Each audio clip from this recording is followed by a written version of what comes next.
વનના પરિણામ હવે શરૂ થઈ ગયા છે, રિઝલ્ટ સિઝન સ્ટાર્ટ પણ થઈ ગઈ છે અને ખાસ કરીને ઇરડાના રિઝલ્ટ આપણે આવતા જોવા મળ્યા છે કોર્ટર વનના. અને વધુ વિગત સાથે આપણી સાથે તેમનું મેનેજમેન્ટ જોડાઈ ગયું છે. તો ઇરડાના CMD प्रदीप कुमार दास अपने साथ जोड़ाई गया है. Good morning Pradeep sir. Sir सबसे पहले तो अगर नंबर्स के फर्म पे नज़र कर रहे हैं, ऑपरेटिंग नंबर्स हैं वहाँ पे हमें ईयरली काफ़ी अच्छा ग्रोथ देखने मिला है. 41%, हम 49% देख रहे हैं. मुनाफे के फ्रंट पर नज़र कर रही हूँ तो ईयरली हमें 36% हमें डाउन ट्रेंड देखने मिला है. NIM के नंबर पर पॉजिटिव नंबर्स है. अगर NPS देख रही हूँ तो वहाँ पे हमें थोड़े से नेगेटिव नंबर्स देखने मिले हैं. इस बार के जो नंबर्स है काफ़ी हमें मिश्र देखने मिले हैं. पॉजिटिव जोन में अगर मैं देख रही हूँ तो NIM और कॉस्ट ऑफ फंड्स जो काफ़ी डिक्लाइन हुआ है, ये काफ़ी एक पॉजिटिव स्ट्रॉन्ग नंबर्स दिखा रहे हैं. पर दूसरी तरफ नेगेटिव्स है. तो ओवरऑल आप बिजनेस आपके जो कंपनी के जो क्वार्टर वन के जो रिजल्ट आए हैं उसे आप किस तरह से हमें प्रेजेंट कर रहे हैं? नमस्कार, बहुत बहुत धन्यवाद बुलाने के लिए. पहले तो आपने ऑलरेडी एनालिस कर दिया कि ऑपरेटिंग प्रॉफिट तक सब ठीक ठाक है. ग्रोथ है, लोन बुक का 27% ग्रोथ है. 21 क्वार्टर से वही ग्रोथ CAGR मेंटेन कर रहे हैं हम. और सैंक्शन भी ऑलमोस्ट 29%, डिसबर्समेंट 31% ग्रोथ है. और नेम 3.6% है, जो 36% ग्रोथ है उसमें. And cost of borrowing is gone down. तो इसके अलावा आप देखेंगे सिर्फ हमारा जो प्रोविजनिंग है 363 करोड़ प्रोविजनिंग बढ़ा है. तो मेजर जो है जनरल इंजीनियरिंग को लेके, जिसको ऑलरेडी उसके बारे में मार्केट में सबको पता है, 363 करोड़ प्रोविजनिंग सिर्फ एडिशन करने से हमारा जो प्रॉफिटेबिलिटी वो घट गया, नेट प्रॉफिट. तो ये जस्ट प्रोविजनिंग है, it is not right of. जो लोगों को लगता है कि भाई इतना लॉस हो गया, वो हो गया, ये नहीं है. ठीक है. दूसरा जो NPA बढ़ा है 2 से 4% हो गया, डबल हो गया ऑलमोस्ट. NPA में एक जनसल का अलावा और एक ग्रुप है जिनका भी 700-800 करोड़ का एक्सपोजर है, जो 19-20 से जब आंध्रा गवर्नमेंट ने PPA डिसऑनर कर दिया था और रिवाइज करके टैरिफ कम कर दिया था, वो कोर्ट में केस चल रहा था. फाइनली आंध्रा मैटर तो हिस्ट्री बन चुका है. तो कोर्ट का कोई कोर्सिव एक्शन ना लेने का या NPA करने का वो था पाबंदी. तो अभी वो कोर्ट से वैकेट हो गया था, बट हमें पता चला कि वो हायर बेंच में या कोर्ट में दोबारा जा रहे हैं. But we are good govern company. हमें 2 जुलाई का जब पता चला तो हमें इमीडिएटली हमारा रिजल्ट किए. नॉर्मली कि हम फास्टेस्ट रिजल्ट देते हैं कंट्री में बैंकिंग और नॉन बैंकिंग स्पेस में. हमारा वो गवर्नेंस ऑपरेशन उसमें कोई प्रॉब्लम नहीं है. ये 1-2 केसेस जो है वो वन ऑफ केसेस है. मैं इसमें आपको एक इनपुट दूंगा कि हम लोग लास्ट 38 साल में 1,62,000 करोड़ हमने फाइनेंस किए हैं और हमारा पूरा 38 साल में राइट ऑफ है 135 करोड़. तो रिन्यूएबल एनर्जी में NPA हो जाना है मतलब नहीं कि राइट ऑफ हो जाना. और हमारा न्यू एंड इमर्जिंग में हम रेगुलर काम करते हैं. आज भी हमारा बुक देखेंगे ऑलमोस्ट 76% जो है ट्रेडिशनल आ रही, जो रिस्क फ्री एसेट्स है. 24% जो इमर्जिंग आ रही, जहां पे रिस्क रहता है. उसमें 8-10% ऐसा आता है न्यू एंड इमर्जिंग आ रही रहता है. बट ये सारे को लेते हुए 38 साल में इस रिस्क को मैनेज करते हुए हमारा क्यूमुलेटिव राइट ऑफ अगर 135 करोड़ है, उससे एक चीज क्लियर जाता है कि रिन्यूएबल एसेट NPA हो गया तो आपका राइट ऑफ होगा आगे चल के, ऐसे नहीं है. जनरल इंजीनियरिंग का मैटर, पहला एजेंसी हम लोग है जो NCLT में जाके IRP अपॉइंटमेंट के लिए किए हैं.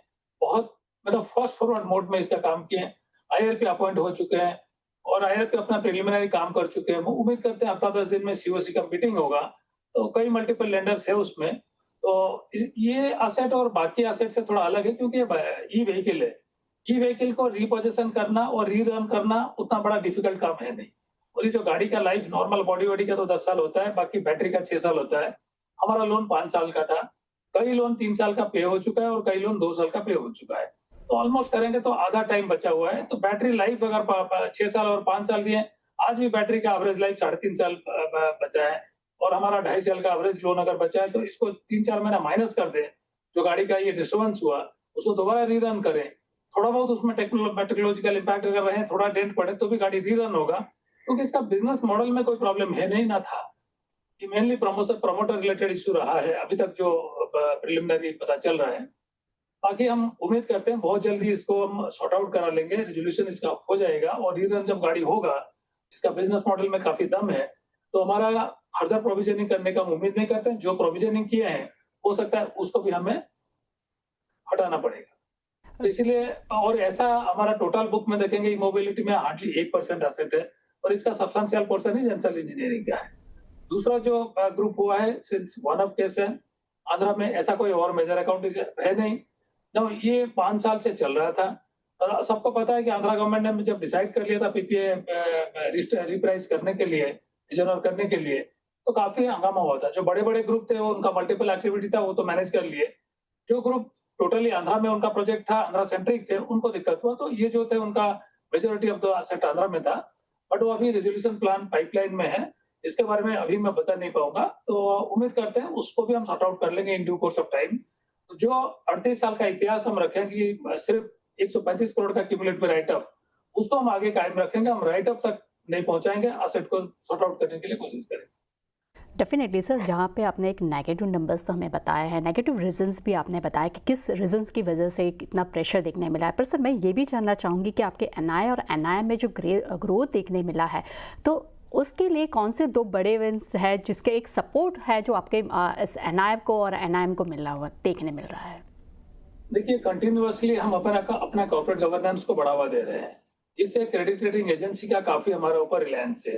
आज देश में सबसे हाईएस्ट रेटिंग है और इंटरनेशनल रेटिंग जो सोवरेन रेटिंग का पार है, उसमें भी हम एक नॉच अप लेने के लिए कोशिश करेंगे। जो बेस्ट रेटिंग जो आज कंट्री में बाकी बैंकों में मिला हुआ है इकाना को, तो उससे क्या होगा कि हमारा जो इंटरनेशनल बोरोइंग होगा उसमें काफी बेनिफिट होगा। ऑलरेडी हमने इंटरनेशनल बोरोइंग करना स्टार्ट कर दिए हैं और जैसे अभी हमें 54 इसी कैपिटल गेन बॉन्ड करने के लिए अनुमति भारत सरकार से मिला है, तो हम उम्मीद करते हैं इस साल अगर हम 4-5 हजार करोड़ जुटा पाएंगे, उससे हमारा बोरोइंग कॉस्ट फर्दर 10 से 12 से 15 पैसा करीब गिरावट आएगा। तो कॉस्ट जो लगातार बढ़ रहा है, घट रहा है और घटेगा। और जो निम हमारा कंटिन्यूअसली स्टीडीली स्लोली, बहुत ज्यादा मार्जिन बढ़ा नहीं रहे, धीरे धीरे करके बढ़ा रहे हैं। आज अगर हम 3.6 को भी कायम रखें या 3.7 3.78 तक रखें रिन्यूएबल एनर्जी स्पेस में, वो काफी अच्छा माना जाएगा। और हमारा सस्टेनेबल प्रोजेक्ट है, सस्टेनेबल एसेट को हम फाइनेंस करते हैं और भारत सरकार का एकमात्र डेडिकेटेड संस्था जो प्योर ग्रीन काम करता है। 485 गीगावाट जो रिन्यूएबल का लक्ष्य है, उसमें हमारा रोल बड़ा महत्व है, उसको हम कायम रखेंगे। आप देखेंगे कंट्री में लास्ट ईयर ऑलमोस्ट 30 गीगावाट लगभग कैपेसिटी एडिशन हुआ था और इसी क्वार्टर में लगभग 14 गीगावाट हो चुका है। और भारत सरकार जो एमएनआरई ने ऑलरेडी अनाउंस किया कि 50 गीगावाट एवरी ईयर बिडिंग करेंगे, तो इसमें 14 गीगावाट अगर एक क्वार्टर में लग गया तो मेरे ख्याल से 4 क्वार्टर में अगर एवरेज करके करें तो 50 गीगावाट का करीब कैपेसिटी एडिशन हो जाएगा। और ये अगर इसी का एडिशन होता रहेगा, हमारा जो मार्केट शेयर लेंडिंग का है आज का दिन में ऑलमोस्ट 35% लगभग एनबीएफसी स्पेस में हमारा लेंडिंग है, उसी को हम कायम रखेंगे। जैसे लगातार 27% सीएजीआर का ग्रोथ से लोन बुक हमारा ग्रो कर रहा है। इस year quarter on quarter growth भी 27% है और सैंक्शन करीब 29% है, डिसबर्समेंट 31% है। इसी नंबर को अगर हम कायम आगे रखेंगे तो हमारा जो नीम है वो सस्टेन होगा या फर्दर ग्रो होगा, बोरोइंग कॉस्ट और घटेगा, लोन क्वालिटी फर्दर इंप्रूव होगा। हमारा मेन मुद्दा अभी है कि जितना एसेट क्वालिटी है उसको कैसे हम सस्टेन करेंगे। इसीलिए हम अपना रिव्यू मॉनिटरिंग को काफी टाइटन कर चुके हैं पोस्ट जेंसल इशू के बाद। तो हम काफी प्रमोटर रिलेटेड मैटर को भी डिप डाउन जा रहे हैं, पहले भी जाते थे। तो जहां पे इस टाइप ऑफ किसी आगे कैसे ना हो और अर्ली वार्निंग सिग्नल कैसे हो, उसको भी हम देखेंगे। एक इनपुट दूंगा, जेंसल को हमने लास्ट 6-8 महीने में 4 लोन सैंक्शन डिक्लाइन किया था। ये नहीं कि हमारे लिए ये नहीं था, तो हमारा बोर्डली अर्ली एक्शन हुआ है इस पे कि हम नहीं दिया उनको। तो और आप देखेंगे तो ई मोबिलिटी स्पेस में हमारा ही संस्था पहले था जो इस तरह का स्टेप लेके किया था और 3 साल देखेंगे काफी अच्छा चला है सेक्टर। ई मोबिलिटी में अगर ब्रेक थ्रू आया है, इसी का थ्रू आया है। तो आगे चल के न्यू एंड इमर्जिंग में भी हम कितना डिसिप्लिन की तरह सेक्टर चले, उस पर प्रयास करेंगे। उम्मीद है हम इस सब जो छोटे छोटे प्रॉब्लम वन ऑफ केसेस आए हैं उसको सॉर्ट आउट करके आगे जाएंगे। डेफिनेटली सर, पर इस बार रिजल्ट में सबसे बड़ा मेजर पॉइंट अगर जो है वो है स्टेज 3 असेट्स क्वालिटी। सर 77% हमें इंक्रीज नंबर देखने मिले हैं, तो उसके लिए सर आप किस तरह से आपका पॉइंट्स रख रहे हैं और आने वाले क्वार्टर को लेकर भी आप किस तरह से यहाँ पे आउटलुक बना रहे हैं? देखिए, आने वाला क्वार्टर में ऐसा कोई मेजर हमारा नजर में है नहीं। दूसरा जो बढ़ा है, जो एसेट क्वालिटी बोल रहे हैं, एनपीए 4% हो गया, 1400 करोड़ का जो हुआ है इसमें जेंसल और जो दूसरा ग्रुप, ये दोनों को मिला देंगे लगभग 1400 करोड़ का वही है। और जो दूसरा ग्रुप है 700-800 करोड़ उनका है, उनका प्रोविजनिंग 19-20 से है ऑलरेडी। जो हमारे अकाउंटिंग नॉर्म में प्रोविजन करना है, ऑलमोस्ट 60% प्रोविजनिंग, चाहे जेंसल हो, ये ग्रुप हो या बाकी हो, उसको किया हुआ है। अकाउंटिंग नॉर्म्स और अकाउंटिंग कंप्लायंस जो है उसमें हमारा कोई कॉम्प्रोमाइज हम करते नहीं है। ये सारे करते हुए भी भारत में देश में सबसे पहला banking non banking project finance company जो रिजल्ट पब्लिश करते हैं सिर्फ 10 दिन का भीतर। बहुत बड़े-बड़े कंपनी है, बहुत स्ट्रांग मैनेजमेंट है, बहुत स्ट्रांग आईटी सपोर्ट सिस्टम है, बट कोई संस्था इस तरह नहीं कर रहा है और हमारा अकाउंट जो है फुल ऑडिट होता है। हम प्रोविजनल अकाउंट भी नहीं देते, फुल ऑडिट रिजल्ट पब्लिश करते हैं। तो आगे चल के इस तरह अकाउंट बढ़ेगा हमारा उम्मीद नहीं है।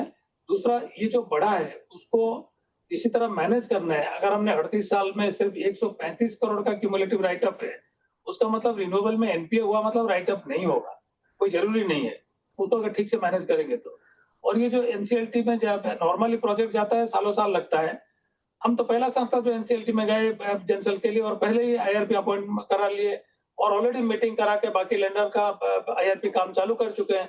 बहुत जल्दी सीओसी मीटिंग होगा। आप अगर देखेंगे रिकॉर्ड का हिसाब से ये भी मेरे ख्याल से इतिहास में होगा कि इतना कम समय में सारा काम हुआ है।